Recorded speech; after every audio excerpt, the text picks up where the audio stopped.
What's the story, guys? This is Heritage. This is my Justice League Snyder Cut review. Yeah, I just got through watching all 4 hours of this. It's a lot better than Whedon's version, particularly in terms of weight and tone. It's a lot more serious of a film, and it feels a lot more real because of it, even though you're dealing with all this fantastical stuff. The road to production to this film was a long one, basically. First it was said it didn't exist, and then, like, from fan pressure, it actually finally got made. I think they spent another $70 million to finish off Zack's original vision for the film, and like I said, just got released today. And I gotta say, if I was a WB exec, I'd be very worried, because it's a hell of a better film, and it's getting a hell of a lot better reviews off the critics. And if the average punter enjoys it as much as I do, it's gonna do gangbusters on the sales front. I actually feel a bit sorry for Whedon, because I don't really blame him for what happened with Justice League when it came out in the theatrical version, because he was drafted in by Warner Brothers to provide them with the product that they wanted, basically on the back of his experience on the Avengers films. And in the same way that, Ron Howard, his brilliant director, could do sod all to save Solo, I think it was feck all that Joss Whedon could do to save Justice League, considering the way that Warner Brothers wanted to present it, which is more light and quippy and, more in tone with what the MCU is doing. And Justice League under Snyder's vision is totally different to that, so I don't think it could ever marry up. As you can expect, there's an awful lot of stuff in this that you've already seen in Whedon's version, but just the way it plays out and the tone and the weight certain scenes have is done totally differently, and it does add to the enjoyment of it. But there is a lot of stuff in here now that that hasn't been seen, and I can understand why Ray Fisher has been so pissed off. His character was much bigger in the Snyder Cut than in what Joss Whedon gave us. He's basically been written out what Joss Whedon gave us, so I can really understand why he was so annoyed and frustrated, because he's now essentially the audience foil in this film.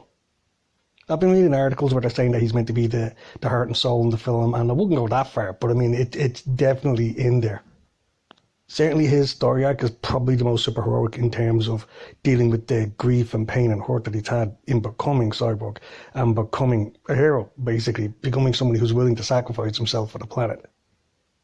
And do that very well. I mean, I'll have to be honest and say that by the end of the film, when you see him in the lineup with the rest of the lads, you do get the feel that he's earned his position there, and he is just as capable as them. The special effects look a lot better. As I said, you get an awful lot of dark side, you get a good bit of the sad as well, and the special effects and voice work in them was really good. I mean, like, particularly in terms of Darkseid, you don't see a lot of them, but what you do see, does give an impression of a really good comic book villain. I'm unsure if they actually will make the money to be able to pony up to make a second and third one, which was what the original plan was for these films, which is a damn shame, actually, in fairness, because I mean, I think Darkseid was really interesting, was really enjoyable, and really took you back to the classic DC comic villains. I mean, he really would have been a Thanos level threat for the DC universe, and I just don't think we're going to get to see that now, unfortunately. There are little things that do conflict with the way things have been rolled out. For instance, Aquaman in this, it seems like he's actually living in that Icelandic community, and there's a scene where he goes see Attilan, I think that was his name, with the guy who has the trident. It's like the original king of Atlantis. So, I mean, that kind of jars with the whole search that went on in the first Aquaman film that came out after this. So continuity-wise, Aquaman's the one that seems to look like it would have the most trouble with what's been done. But it's only small, and I mean, like I said, seeing as you're not unlikely to get a sequel to this, you can just enjoy this as a kind of an Ellsworth type trouble. Now, I don't want you to get the idea that it's all completely serious. You don't really have a comedic relief, but if you look at The Flash, he pretty much falls into that role. But I will say Alfred does too. Like, he has some great withering remarks and, sideways glances that brings a bit of levity to the affair. And I will say the way Snyder's constructed this makes a lot more sense than what Whedon did. For instance, the whole last battle at the end, I mean, Whedon basically had it as some sort of mad stuff that was trying to technoform the earth or something. Like, it was all that CGI that was just sprouting up all over the place. In Snyder's version, that's actually just a base of operation for Steppenwolf. So he basically built this fortress out of Chernobyl, like absorbs the radiation there to help fuel it. So when the lads get there, it's more about actually breaking into a fortress, in an impenetrable bubble that's been built around it, than trying to stop something, terraforming the earth.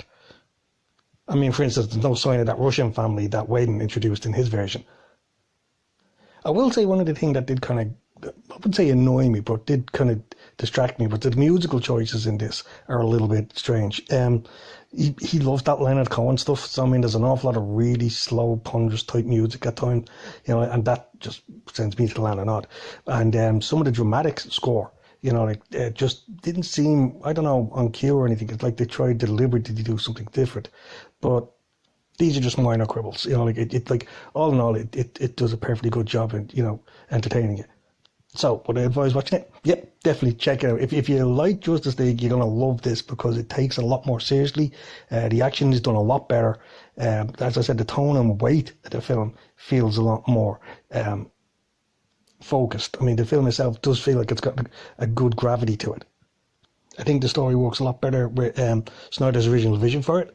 And even though it's 4 hours long, it didn't seem too weighty to me. It didn't seem too long. Like, I was quite happy to just sit there, chop the popcorn, and just stream it. Yeah, definitely. If I'd give it a good, say 8 out of 10. You're not going to see this again. It kind of really good that that's been done from a fan point of view. Because I mean, this is something that shouldn't have been made in terms of what the powers that be want. And in fact, this is one of the aspects of it that I'm really looking forward to, because the guys in Warner Brothers that didn't want this made must be bricking themselves right now that it's a success. Because if it is, this means somebody there is going to lose their job, because they just cost them $200 million. I mean, there will be a lot of focus on what made what decision to ensure that what turned out to be the more successful of the two didn't get made. So there you go, lad. Just a brief review of it. I mean, like, Justice League is out, so there's no really point going through the story. But yeah, I really would say, and I'd check it out if it's up your street. It's really nice to see Henry Cavill back in the role of Superman, even if he's wearing the black outfit. I mean, I much more prefer the traditional one. And there is I wouldn't say a spoiler at the end. There's a kind of a teaser for what he was setting up. There's kind of a nightmare type sequence with Batman. So I mean, kind of looks like it's an alternate timeline in the future, and I think Barry's had to go back and try and warn them about it. And spoiler, we do get to see Martian Manhunter, so I presume he would have been made an official member in the next film, which is a nice little nod to the head to Man of Steel as well, because his civilian identity is the General from Man of Steel. If you remember that scene where Superman basically shoots down that drone that was tracking him. So all in all, 7 out of 10. I really enjoyed it. I'm sure it's not for everyone, but I mean, as a curiosity, it's great to watch. And like I said, I think it holds up a lot better than Whedon's version. And if you've got a day to waste, Christ knows what half of us all been locked in. There's plenty of us in that position. You can do a lot worse. So there you go, guys. If you like this review, like and subscribe. Let us know what you think about it when you've seen it. And take care of yourselves.